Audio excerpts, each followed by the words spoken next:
बिस्मिल्लाहिर्रहमानिर्रहीम अस्सलाम वालेकुम। डियर स्टूडेंट्स, कैसे हैं आप? उम्मीद है आप सब खैरियत से होंगे। आज हम इनकम स्टेटमेंट और बैलेंस शीट का जो क्वेश्चन सॉल्व करने जा रहे हैं, ये कराची बोर्ड का 2017 का क्वेश्चन नंबर 8 है। हमें डेटा में कह रहे हैं कि गिवन में दिया हुआ है account balances and data for adjustment of Wajid brothers at the end of June 30 2016 are as follows. Account receivable 10,000, accounts payable 12,000, sales 105,000, sales return and allowance 5,000, purchases 50,000, purchase discount 2,000, cash 50,000, merchandise inventory 15,000, unearned commission 18,000, prepaid rent 8,000, capital wajid 71,000, furniture rupees 20,000, allowance for depreciation on furniture is rupees 3,000, carriage in rupees 2,000, salary expenses rupees 36,000, advertising expense rupees 10,000 and drawings wajid rupees 5,000। ये हमें unadjusted data में ये सारी information given है। उसके बाद हमारे पास data for adjustment है जून की 30 तारीख 2016 पे। नंबर वन में हमें कह रहे हैं merchandise inventory on June 30 2016 rupees 20,000। ये हमारे पास एंडिंग इन्वेंट्री गिवन है 20,000 रुपए की। Actual salary for the year rupees 40,000। देखिए सैलरी एक्सपेंस पहले हमें बता रहे हैं 36,000 के हैं, लेकिन फिर हमें बताया जा रहा है कि जी एक्चुअल में जो सैलरी एक्सपेंस हुए हैं वो 40,000 के हुए हैं।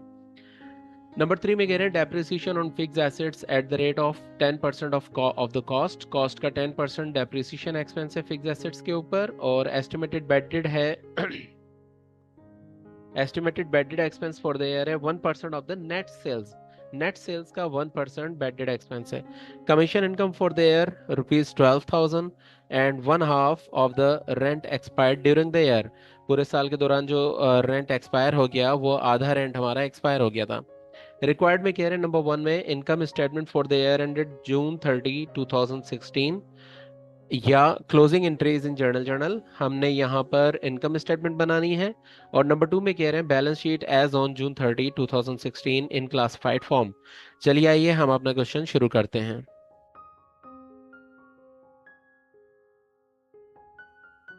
जी स्टूडेंट्स, हमने इनकम स्टेटमेंट का फॉर्मेट बना दिया है। सबसे ऊपर हम कंपनी का या बिजनेस का नाम लिखते हैं जो कि यहाँ पर था वाजिद ब्रदर्स। उसके बाद हमने इनकम स्टेटमेंट की हेडिंग डाल दी है, फिर for the year ended June 30 2016, जो डेट हमें रिक्वायर्ड में या क्वेश्चन के डेटा में गिवन है। देखिए यहाँ पर मैंने सारा फॉर्मेट पहले से ही बनाया हुआ है ताकि हमें क्वेश्चन को सॉल्व करने में आसानी हो और हमारा टाइम बचे। इनकम स्टेटमेंट जब हम शुरू करते हैं तो सबसे पहले हम सेल्स का अमाउंट लेते हैं। क्वेश्चन में देखते हैं हमारे पास सेल्स का अमाउंट कितना गिवन है। यहाँ देखिए आपको सेल्स का अमाउंट गिवन था, वेयर इज इट, ये रहा। सेल्स 1,05,000, सेल्स हमारी 1,05,000 रुपये है।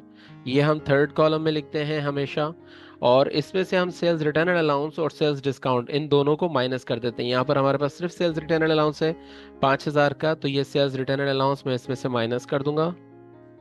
5,000 का sales return and allowance minus जब हम कर देंगे तो बाकी जो हमारे पास बचेगा वो कहलाएगा नेट सेल्स।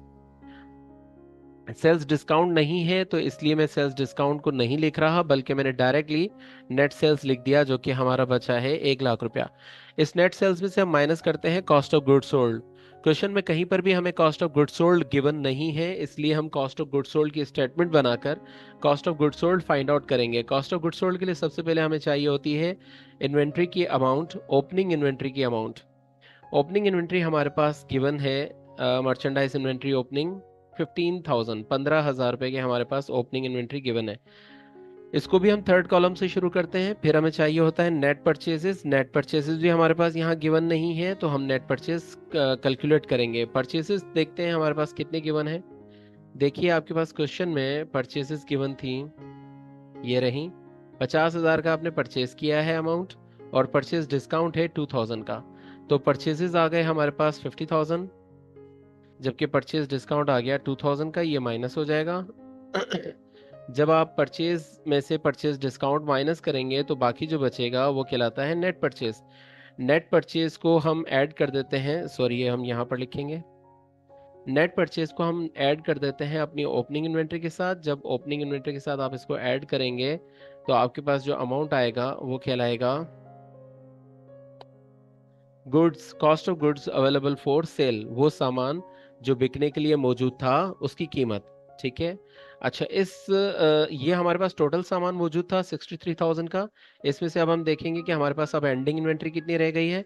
एंडिंग इन्वेंट्री को जब हम माइनस करते हैं तो हमें पता लग जाता है कि बाकी सामान हमारा सेल आउट हो चुका है।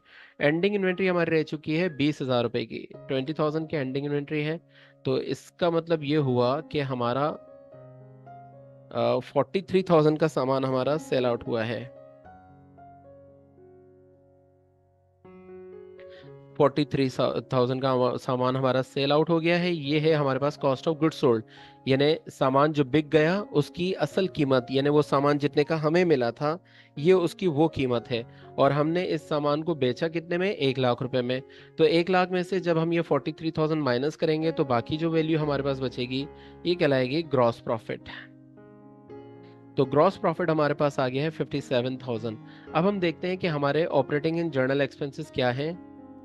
ओके जी, ऑपरेटिंग इन जर्नल एक्सपेंसेस में हम सारे के सारे डेटा में चेक करेंगे कि हमारे पास एक्सपेंसेस क्या क्या गिवन है।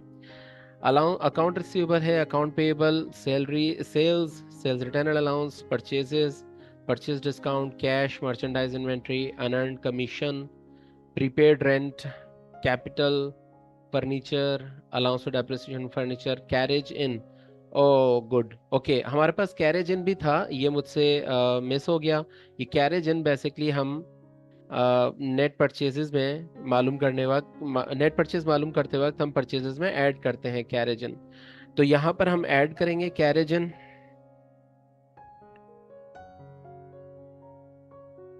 जो कि है 2,000 रुपीज़। ठीक है, तो 50,000 में 2,000 हम प्लस करेंगे और 2,000 हम माइनस करेंगे तो 50,000 ही हो जाएगी हमारी नेट परचेज। और इस तरीके से हमारी गुड्स अवेलेबल फॉर सेल 65,000 हो जाएगा, जिसमें से जब हम एंडिंग इन्वेंट्री 20,000 माइनस करेंगे तो बाकी कॉस्ट ऑफ गुड्स सोल्ड हमारे पास आ जाएगा 45,000। और इस तरह हमारी ग्रॉस प्रॉफिट आ जाएगा 55,000। 57,000 नहीं बल्कि 55,000 आ जाएगा। सॉरी बेटा, ये मेरी मिस्टेक थी। इसको हमें पहले ही देख लेना चाहिए था, लेकिन जल्दबाजी में हम इसको गलत कर गए। ओके, इन केस अगर आप जल्दबाजी में ये कैरेजन यहाँ पर लिखना भूल जाएं, फ्रेड या कैरेजन यहाँ पर लिखना भूल जाएं, तो इसको आप ऑपरेटिंग एक्सपेंसेस में लिख सकते हैं। लेकिन कोशिश कीजिएगा कि इसको यहीं पर ही लिखें, परचेजेस में ऐड कीजिए, ताकि आपको इसके पूरे पूरे नंबर मिल सकें। ओके, अब हम देखते हैं हमारे पास मजीद क्या क्या एक्सपेंसेस हैं। कैरेज इन 2,000 हमने लिख दिया। सैलरीज एक्सपेंस है 36,000, सैलरीज एक्सपेंस 36,000। लेकिन इसके डेटा फॉर एडजस्टमेंट में कह रहे हैं कि जी actual salary for the year was rupees 40,000। तो हमारे पास सैलरी एक्सपेंस पहले सबसे पहले आ गया 40,000 का। उसके बाद है हमारे पास एडवर्टाइजिंग एक्सपेंस 10,000। देखिए इसमें कोई एडजस्टमेंट है नहीं, एडवर्टाइजिंग एक्सपेंसेस में कोई एडजस्टमेंट नहीं है।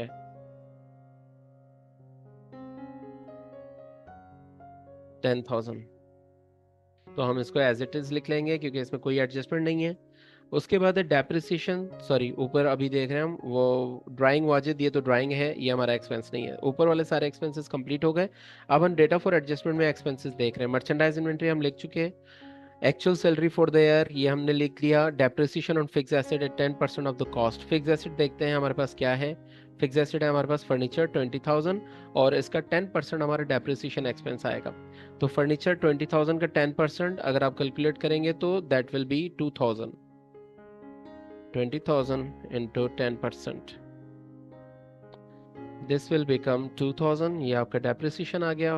और कोई हमारे पास फिक्स एसेट नहीं है, हमारे पास सिर्फ एक ही फिक्स एसेट है, फर्नीचर।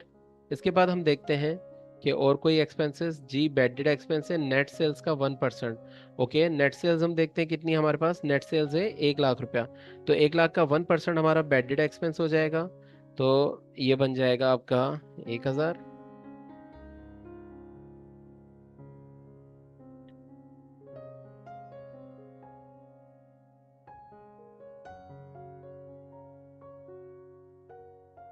1,000। मजीद कोई एक्सपेंसेस देखते हैं।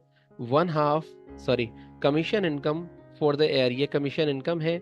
और नंबर 6 पे हमें कह रहे हैं 1/2 of the rent expired during the period.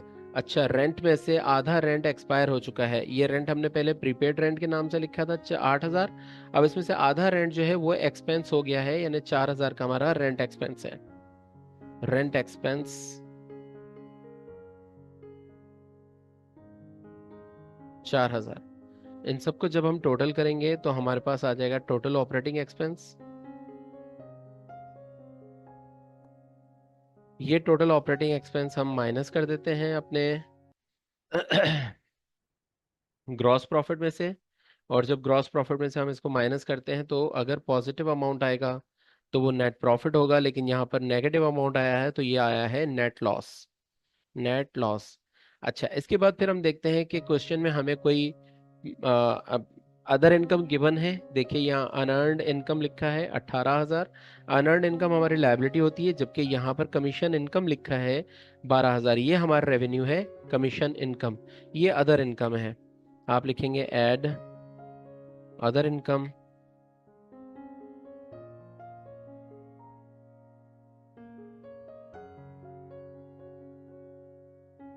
Commission income.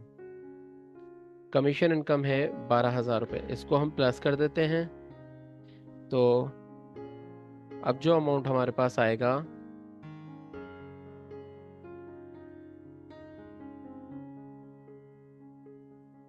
ये अमाउंट कहलाएगा हमारा नेट प्रॉफिट।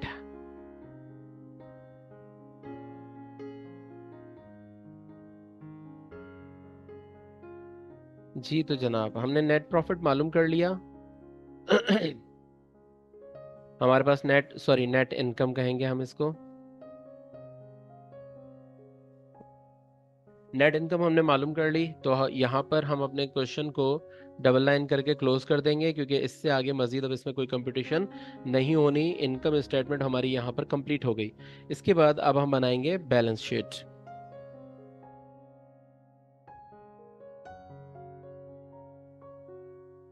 जी स्टूडेंट्स, बैलेंस शीट का फॉर्मेट हमने बना दिया है। सबसे ऊपर हमने बिजनेस का नाम लिखा है वाजिद ब्रदर्स। उसके बाद बैलेंस शीट की हेडिंग डालते हैं।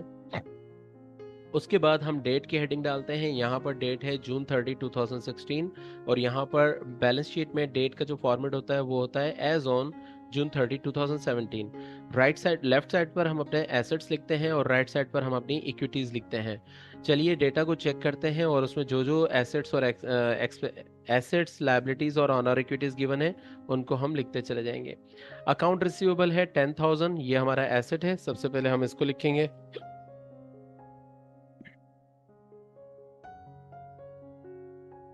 इसे मैं फर्स्ट कॉलम में लिख रहा हूँ, क्योंकि आपको याद होगा कि इस पर हमारे पास था बैड डेट एक्सपेंस 1,000 रुपये का हमने कैलकुलेट किया था। ये हम माइनस करते हैं इसमें से बैड डेट एक्सपेंस। ओके, इससे पहले आप देखें कि कहीं कोई previous allowance for bad debt तो नहीं गिवन। चेक करें क्वेश्चन में कहीं कोई अलाउंस फॉर बैड डेट तो गिवन नहीं है। अलाउंस फॉर डेप्रिसिएशन है, अलाउंस फॉर बैड डेट नहीं है। तो हमारे पास यही है allowance for bad debt.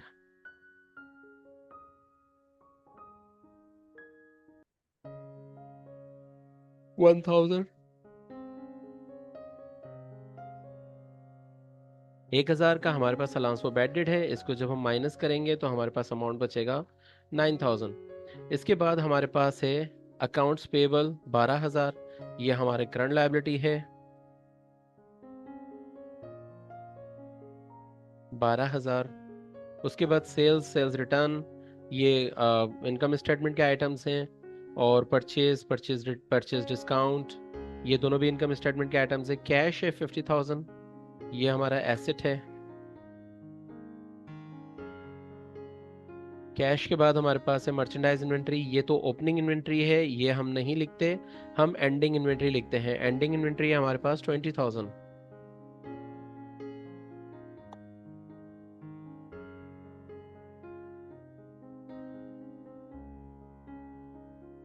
Merchandise inventory 20,000। Unearned commission liability होता है, लेकिन यहाँ पर अनअर्न्ड कमीशन 18,000 में से 12,000 कमीशन इनकम हो चुका है, तो बाकी अनअर्न्ड कमीशन 6,000 रुपये रह गया।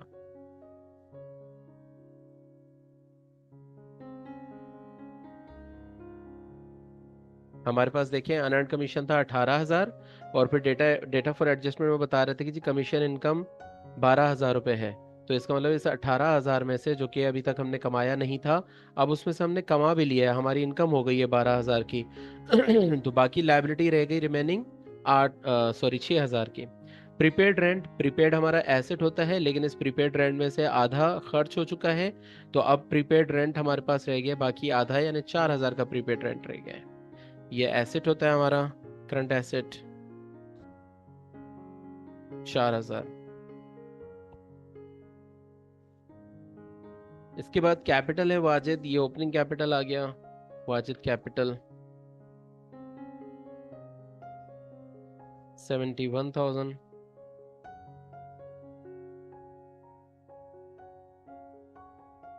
इसमें हम ऐड करते हैं net income. In this case हमारे पास नेट इनकम आई है 10,000, जबकि हम लेस कर देते हैं ड्राइंग्स।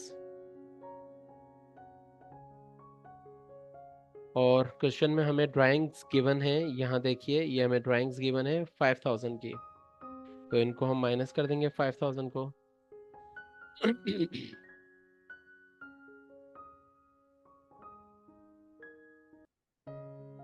ओके, कैपिटल वाजिद 71,000 हमने लिख दिया। फर्नीचर हमारा फिक्स एसेट है, ये हम फिक्स एसेट्स के कॉलम में लिखेंगे इसको। 20,000 का फर्नीचर है, इसको पहले मैं फर्स्ट कॉलम में लिखूंगा क्योंकि इसके अंदर एडजस्टमेंट है, इसमें से हम लेस करते हैं allowance for depreciation.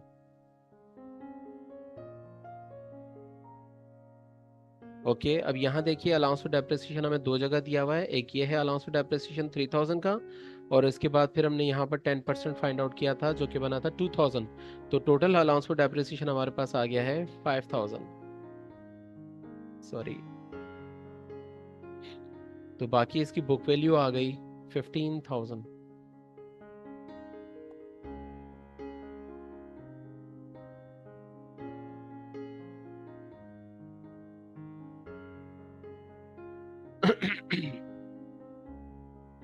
Ji, depreciation expense 2,000 ही था।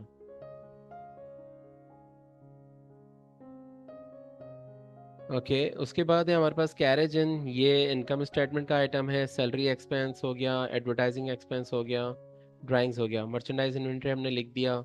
Actual salary for the year ₹40,000। अब यहाँ देखिए, पहले हमें बताया जा रहा था कि सैलरी एक्सपेंस 36,000 है, इसका मतलब 36,000 हम सैलरी एक्सपेंस दे चुके हैं, लेकिन एक्चुअल जो हमारा सैलरी एक्सपेंस हुआ है वो 40,000 हुआ है पूरे पूरे साल का।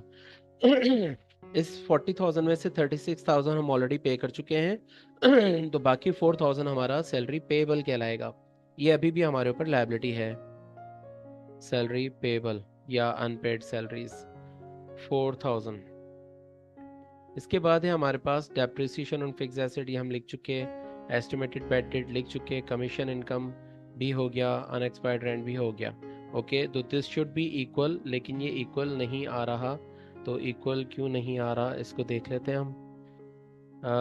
यहाँ पर है 83,000, ये फॉर्मूला सही लगा हुआ है, ये वाला फॉर्मूला भी सही है,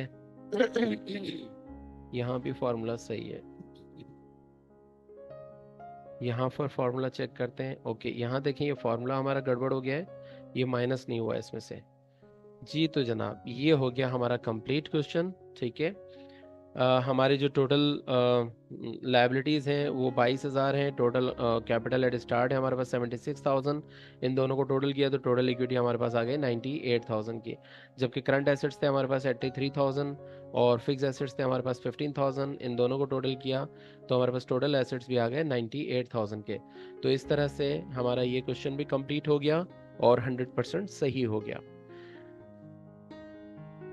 जी बेटा, तो आज की क्लास को हम यहाँ पर ख़त्म करते हैं, इंशाल्लाह कल मिलेंगे आपसे एक नए क्वेश्चन के साथ। अपना बहुत सारा ख्याल रखिए और हमें अपनी दुआ में याद रखिए। अल्लाह हाफिज़।